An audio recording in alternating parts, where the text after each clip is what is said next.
नमस्कार। Good morning दोस्तों, कैसे हैं आप सभी? अच्छे होंगे और स्वस्थ होंगे।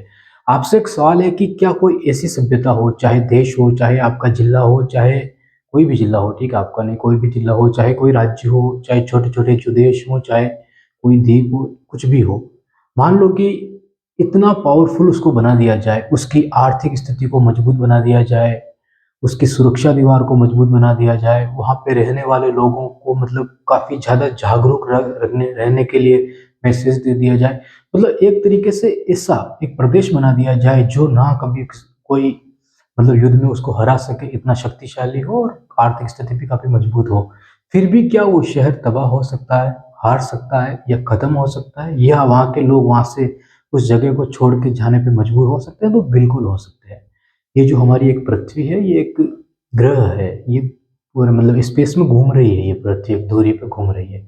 इसी तरह कई सारे ग्रह हैं, वो घूम रहे हैं पृथ्वी के ऊपर, ये जीवन है पृथ्वी के ऊपर, ये ठीक है। तो प्रकृति का जो कहर है, वो प्रकृति के किसी भी हिस्से को 1 सेकंड में खत्म कर सकता है, और कालीबंगा के लोगों के साथ भी यही हुआ था।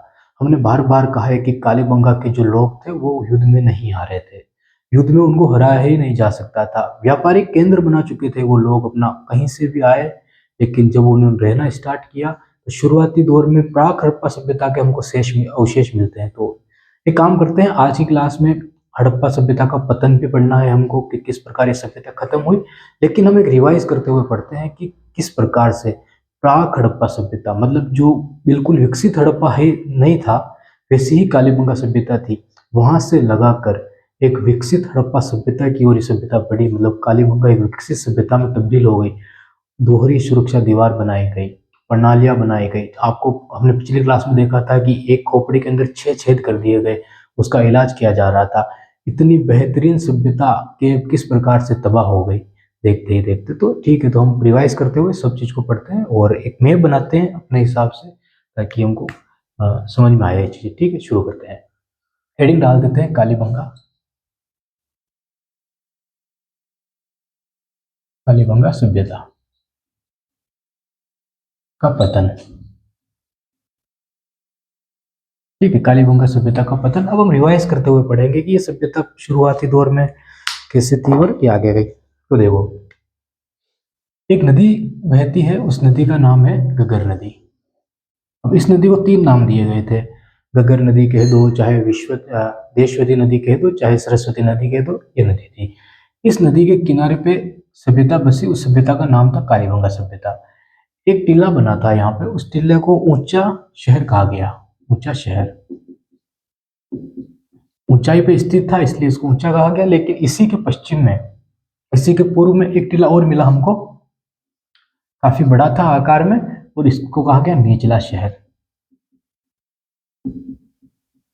यहाँ तक हमने काफी अच्छे से देखा था और समझा था। हमने आपको बताया था कि जो कालीबंगा का जो प्रशासन चलता था, वो यहाँ से चलाया जाता था।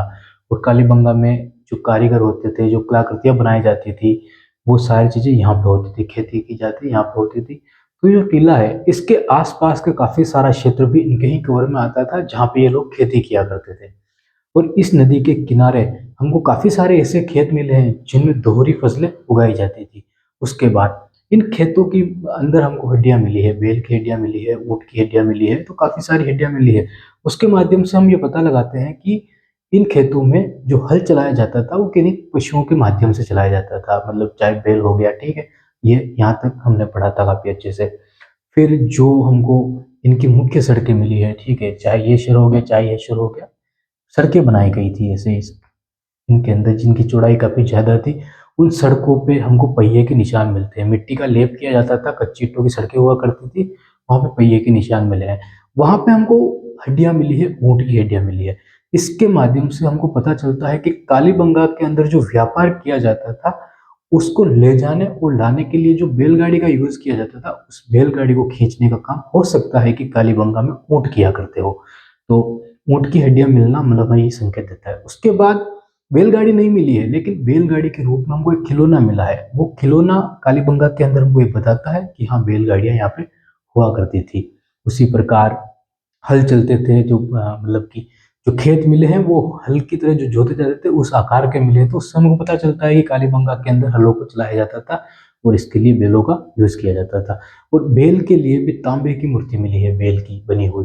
तो उससे हमको पता चलता है कि तांबा मतलब कि सबसे कीमती धातु कालीबंगा के लिए तांबा ही था। तो उस तांबा से बनाए गए बेल की मूर्ति से हमको ये पता चलता है कि बेल कितना इम्पोर्टेंट था इनके लिए, ठीक है। तो ये मिलता है हमको, ये हो गई। अब समझना कि कालीबंगा का जब हम पतन पढ़ेंगे तो हमें एक लाइन शुरुआत में लिखनी पड़ेगी, और वो लाइन ये है कि इस सभ्यता का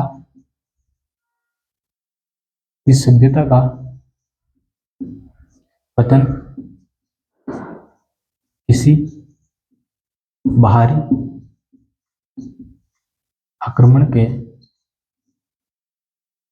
द्वारा नहीं हुआ था।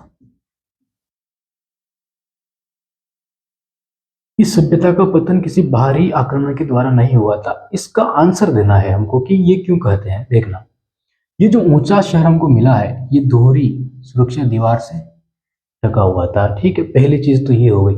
दूसरी चीज कि इस शहर से इस शहर में जाने के लिए, ये तो नगर हो गया, ये गांव हो गया, तो यहाँ से यहाँ पे जाने के लिए हमको क्या करना था, एक रास्ता बनाया गया था। उसी रास्ते पे आप जा सकते हो या आ सकते हो।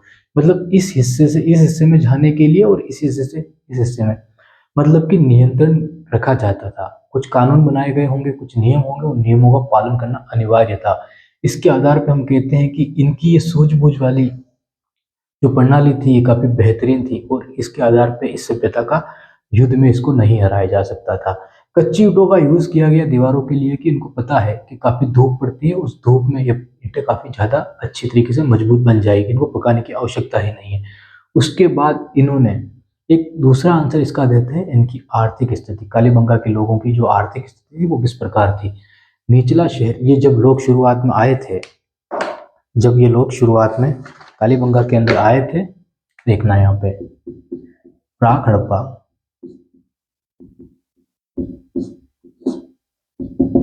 प्राक हड़प्पा, प्राक हड़प्पा का मतलब होता है कि शुरुआती दौर। मतलब कुछ लोग आए यहाँ पे और रहने लगे। उन लोगों को नहीं पता है कि खेती क्या होती है, उन लोगों को नहीं पता है कि पशुपालन क्या होता है, कुछ भी नहीं पता है। बस वो आए और अपने जीवन के लिए, खुद को जिंदा रखने के लिए शिकार कर लिया करते थे, खा लिया करते थे, बस ये चल रहा था। लेकिन ये लोग धीरे धीरे स्थायी रूप में यहाँ पे बस गए।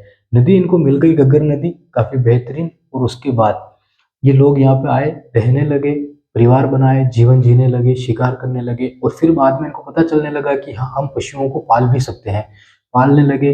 इनको खेती का पता चला होगा, किसी प्रकार से पता चला होगा, तभी खेती करने लगे। तो धीरे धीरे खेती करने लगे। फिर धीरे धीरे इनको मौसम के बारे में पता चलने लगा होगा कि राजस्थान के अंदर जो मौसम है वो किस प्रकार का है। तो मौसम का इनको पता चलने लगा होगा कि 3 प्रकार का मौसम होता है, कभी बारिश आती है, कभी धूप आती है। तो कई सालों तक इन्होंने देखा कि ये तो हर कुछ समय बाद बदल रहा है मौसम। तो सूरज की स्थिति को देखते हुए इन्होंने पता किया होगा कि हाँ, सूरज जब सीधा चमकता है तो, और सूरज काफी टेढ़ा होता है, कुछ समय बाद सूरज हमको टेढ़ा दिखाई देता है, कुछ समय बाद सूरज सीधा दिखाई देता है, तो ये कैसे हो रहा है। तो सारी चीजें धीरे धीरे ये लोग समझने लगे होंगे। और इसी समझने के आधार पर इनको पता है कि कौन से मौसम में किस प्रकार की फसलें उगानी है ताकि खेती बेहतर हो, और किस समय पे हमको बेहतर कलाकृतियां बनानी है ताकि उन चीजों का व्यापार कर सकें। तो ये जो लोग थे मौसम के हिसाब से खेती करने लगे, और जब इनको पता है कि अभी खेती नहीं की जा सकती है, तब ये लोग मूर्तियां बनाने लगे या उनको बेचने लगे। धीरे धीरे इनको खेतड़ी, जो झुंझुनू में है, आसपास का क्षेत्र मिला।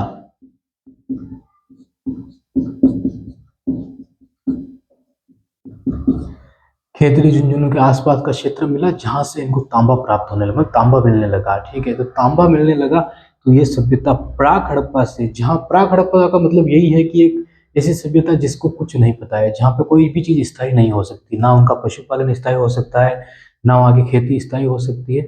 मिट्टी के खिलौने होते हैं या पत्थर के हथियार होते हैं, औजार होते हैं, बस उनसे काम चल रहा था। लेकिन इसी के बाद प्राक हड़प्पा विकसित हड़प्पा में बदलने लगा। उसी तरह कालीबंगा सभ्यता भी विकसित कालीबंगा सभ्यता में बदलने लगी। उसका कारण था खेतड़ी झुंझुनू के आसपास के क्षेत्र में मिलना, इनको तांबा मिलना।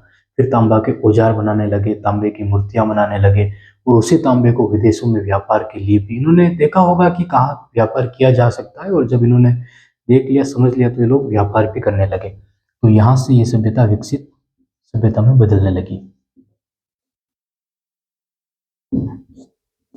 अब इस लाइन का आंसर आप देखिए कि विकसित सभ्यता में बदलने तो लगी, लेकिन ये इतना मतलब तांबा मिलने के बाद भी ये लोग जोश में अपना होश नहीं खो रहे थे। इन लोगों ने काफी सोच समझ के काम किया था। जब इन्होंने ऊंचा शहर बनाया, जब यहाँ पे दोहरी दीवार बनाई, तो यहाँ पे कोई ज्यादा नहीं, कच्ची ईंटों की ही दीवारें बनाई, क्योंकि इनको पता है कि पक्की ईंटों का यूज कहीं और किया जा सकता है। इन्होंने जल निकासी प्रणाली में पक्की ईंटों का यूज किया, इन्होंने कुएं बनाने में पक्की ईंटों का यूज किया।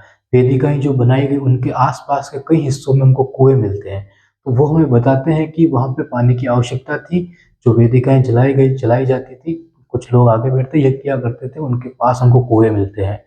तो इन लोगों को पता था कि वहां पे पानी की जरूरत है, तो उन्होंने जो वेदिकाएं बनाई, उनके अंदर जो खंभे बनाए, स्तंभ बनाया गया, वो कच्ची ईंटों का बनाया, लेकिन उसके पास वाला क्षेत्र में जो कुआं बनाया गया वो पक्की ईंटों से बनाया गया। तो इनको ये भी पता था कि पक्की ईंटों का यूज कहाँ पे करना है और कच्ची ईंटों का यूज कहाँ पे करना है। इसलिए हम कहते हैं कि इनकी जो सोच थी वो काफी बेहतर थी।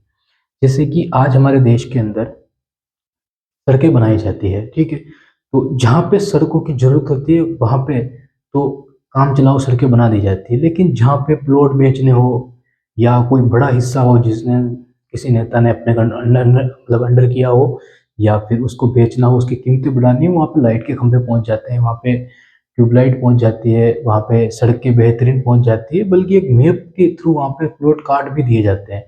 तो वो व्यवस्थाएं करना, और एक तरफ जहाँ पे रियल में जरूरत है, किसी गांव के अंदर, किसी शहर के अंदर, या गड्ढे पड़े हुए हैं सड़कों के अंदर, लोगों से टैक्स वसूला जाता है। एक गाड़ी आप खरीदते हो, मान लो कि 10 लाख की कोई आपने गाड़ी खरीदी, तो उस पर आप कम से कम 11 लाख का टैक्स उसी वक्त चुका रहे हो जिस वक्त आपने उस गाड़ी को खरीदा है। ये आज की स्थिति है।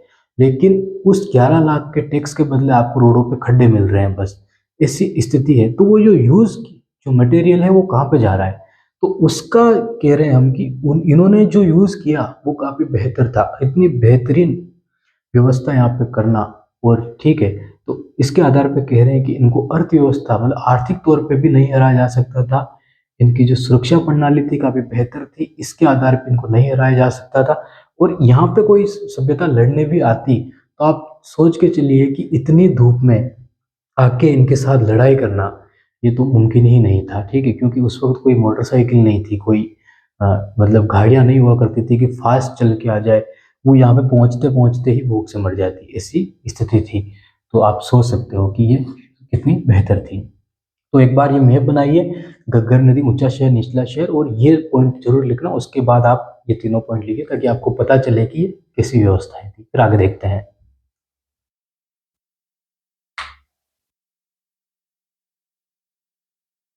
ठीक है, अब देखते हैं। अब हम ज्यादा मतलब थ्योरी में नहीं जाते हैं, अब हम सीधा आते हैं कि ये जो हमने दोनों पॉइंट आपको बताए, अब यहाँ पे हम आपको समझना है कि दो कारण बताए गए हैं इस सभ्यता के पतन होने का, तबाह होने का। दो कारण बताए गए हैं। पहला कारण बताया गया है भूकंप। भूकंप कारण बताया गया, और इसको देखना ध्यान से। जो भूकंप कारण बताया गया है, इसमें जिन्होंने बताया है वो बीबी लाल और रॉबर्ट राइक्स, इन दोनों ने बताया है कि कालीबंगा सभ्यता का जो पतन हुआ है किसी बाहरी आक्रमण से नहीं हुआ है, बल्कि किससे हुआ है, भूकंप के कारण हुआ है। देखना यहाँ पे, जब यहाँ पे इस सभ्यता की खुदाई की जा रही थी, उस खुदाई के दौरान जो दीवारें इनको मिली काफी गहराई तक, दीवारें कैसे मिली उसको भी समझना। जैसे एक दीवार मिली कालीबंगा के अंदर, ये काफी बेहतरीन मतलब व्यवस्था की गई थी। जैसे मान लो ये दीवार मिली है, ये आप नीम बोलते हो, तो जमी के अंदर मिली है, काफी जमी के अंदर मिली है। तो सबसे पहली परत मान लो कि ये हमको मिली है जो इतनी ऊंचाई पे स्थित थी, ठीक है, इतनी ऊंचाई पे ये दीवार बनाई गई थी, जमीन से लगाकर ये इस तरह ऊंचाई ऊंची है। उसके बाद हमको और दीवार मिलती है, वो दीवार एक अलग ही मिट्टी की थी, मतलब कि इन्होंने कुछ बेहतरीन व्यवस्था करने की कोशिश की। तो जिस तरह हमको परतें मिलती गई दीवार की, वो परतें अलग अलग मिट्टी में अलग अलग कला के साथ बनाई जा रही थी। तो काफी बेहतरीन सुविधा थी। लेकिन जब भूकंप के झटके लगे तो इन दीवारों के अंदर हमको दरारें मिली थी। तो इसके माध्यम से हम कहते हैं कि भूकंप काफी तीव्र था, कि भूकंप ने सबसे गहरी जो दीवार थी उस दीवार में भी दरारें पटकती थी, ठीक है। तो पहला पॉइंट हम लिख सकते हैं यहाँ पे इसको मिटा देते हैं, फिर आगे चलते हैं। बीबी लाल और रॉबर्ट राइक्स जो थे, इन्होंने बताया पहला पॉइंट की जो दीवारें थी, नहीं, सबसे पहले हम लिखते हैं यहाँ की सबसे बेहतरीन जो चीज थी, ठीक है, वो क्या था, वो अलंकृत फर्श।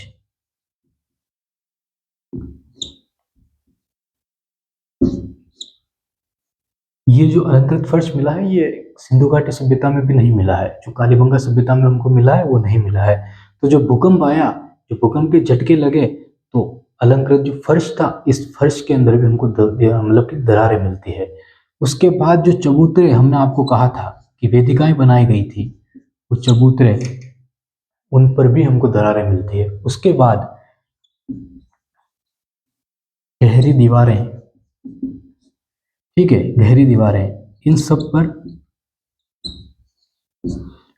पर दरारें मिलना,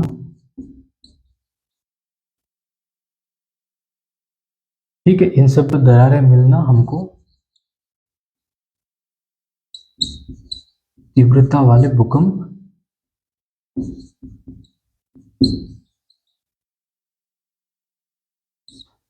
का संदेश देती है।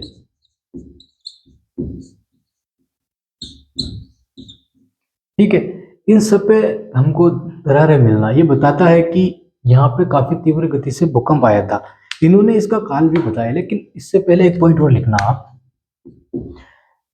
ठीक है, यहाँ पे हुआ, लेकिन जो घर बने थे, सिर्फ यही नहीं, जो घर यहाँ पे बने थे कालीबंगा के, उन घरों की छतें भी गिर गई थी। तो हम लिख सकते हैं कि कालीबंगा के अंदर बने घर,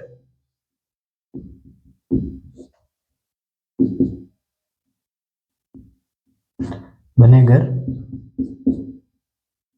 बने घरों की छतें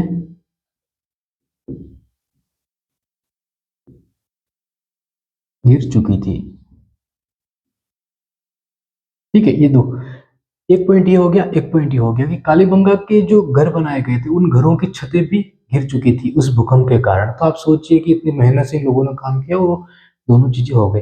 अब तीसरा पॉइंट है कि लगभग 2600 या 2500 ईसा पूर्व तक, ईसा पूर्व में ये भूकंप आया था।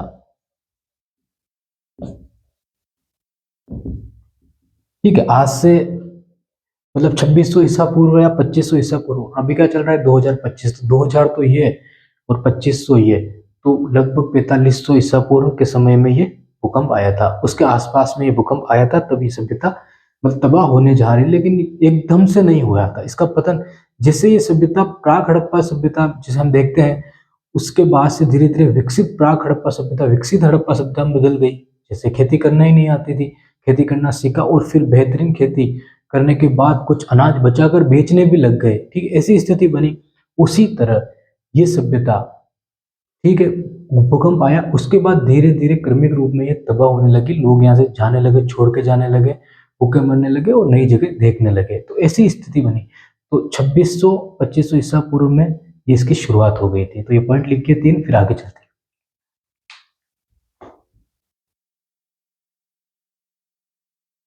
ठीक है, अब आगे बढ़ते हैं हम ना, यहाँ तक ये कारण हो गया। अब आगे देखना, यहाँ पे समझना इस चीज को। कालीबंगा के घरों की छतें गिर चुकी थी।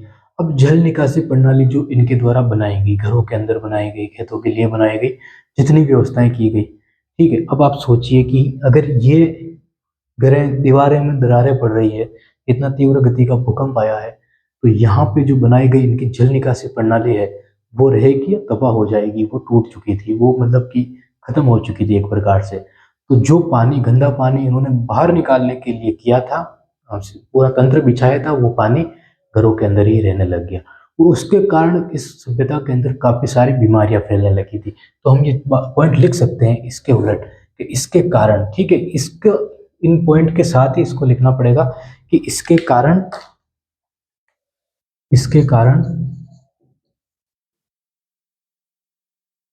जल निकासी प्रणाली, जल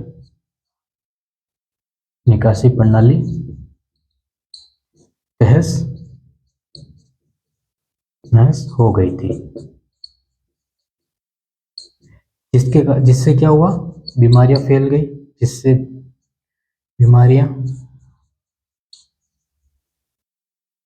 बीमारियों ने जगह बना ली।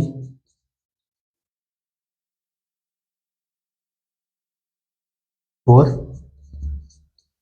ठीक है, और बीमारियों ने जगह बना ली, और जो इनके पानी की जो व्यवस्था थी, ठीक है, जो नदी थी सरस्वती नदी, वो नदी भी सूखने लग गई थी। वो नदी भी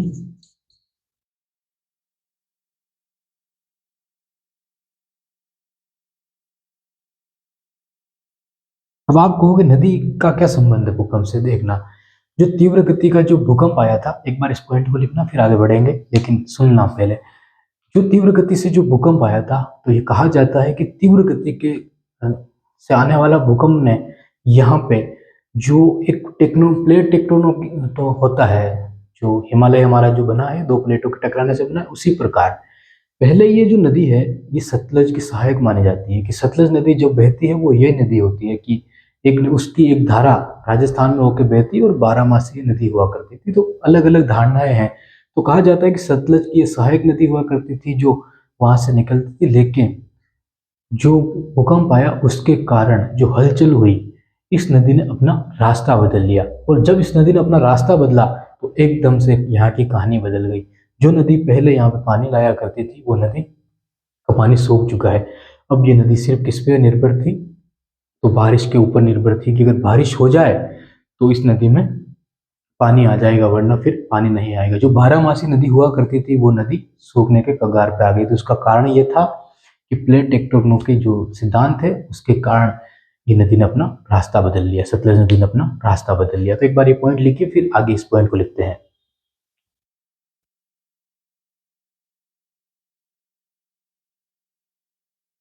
ठीक है, अगले पॉइंट पे चलते हैं हमारे।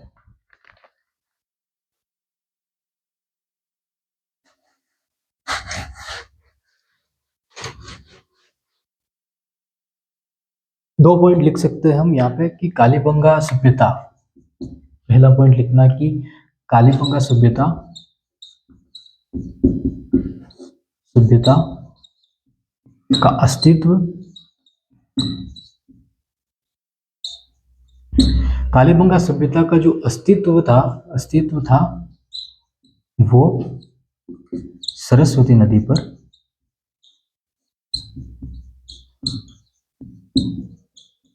टिका था। ठीक है, पहला पॉइंट हमारा ये हो गया कि कालीबंगा सभ्यता का जो अस्तित्व हुआ था वो सिंधु नदी पर टिका था। इसके बाद दूसरा पॉइंट हमारा है कि इस नदी ने, ठीक है, सतलज नदी के रास्ता बदल देने के कारण, नदी के रास्ता बदलने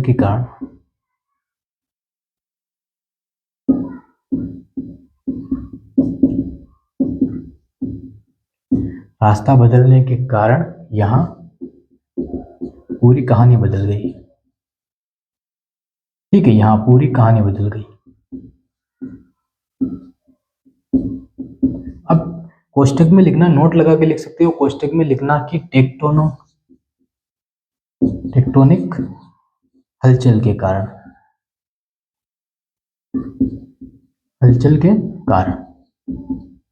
ताकि आपको पता रहे कि ये रास्ता क्यों बदला गया था। टेक्टोनिक हलचल के कारण भूकंप आया था, भूकंप के कारण घर तहस नहस हो गए, जो जल निकासी प्रणाली थी वो तहस नहस हो गई, और कुछ समय बाद इस नदी में पानी आना भी बंद हो गया। फिर ये मौसमी नदी की तरह बहने लगी। जब बारिश होती तो इसके कारण काफी सारी बीमारियां फैलने लगी, लोग भूखमरी से मरने लगे। और जब ये सारी चीजें होगी, तो आप सोचिए कि कालीबंगा सभ्यता के अंदर सबसे बेहतरीन कृषि जो की जा रही थी, उस कृषि का क्या होगा? उसकी बात आगे करते हैं। ये पॉइंट लिखिए, फिर आगे चलते हैं।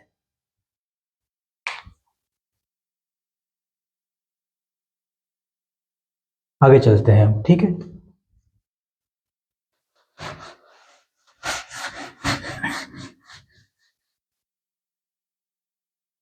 अब एक साथ हम दो पॉइंट लिखेंगे।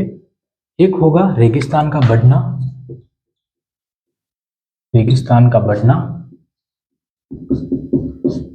और असुरक्षित खेती।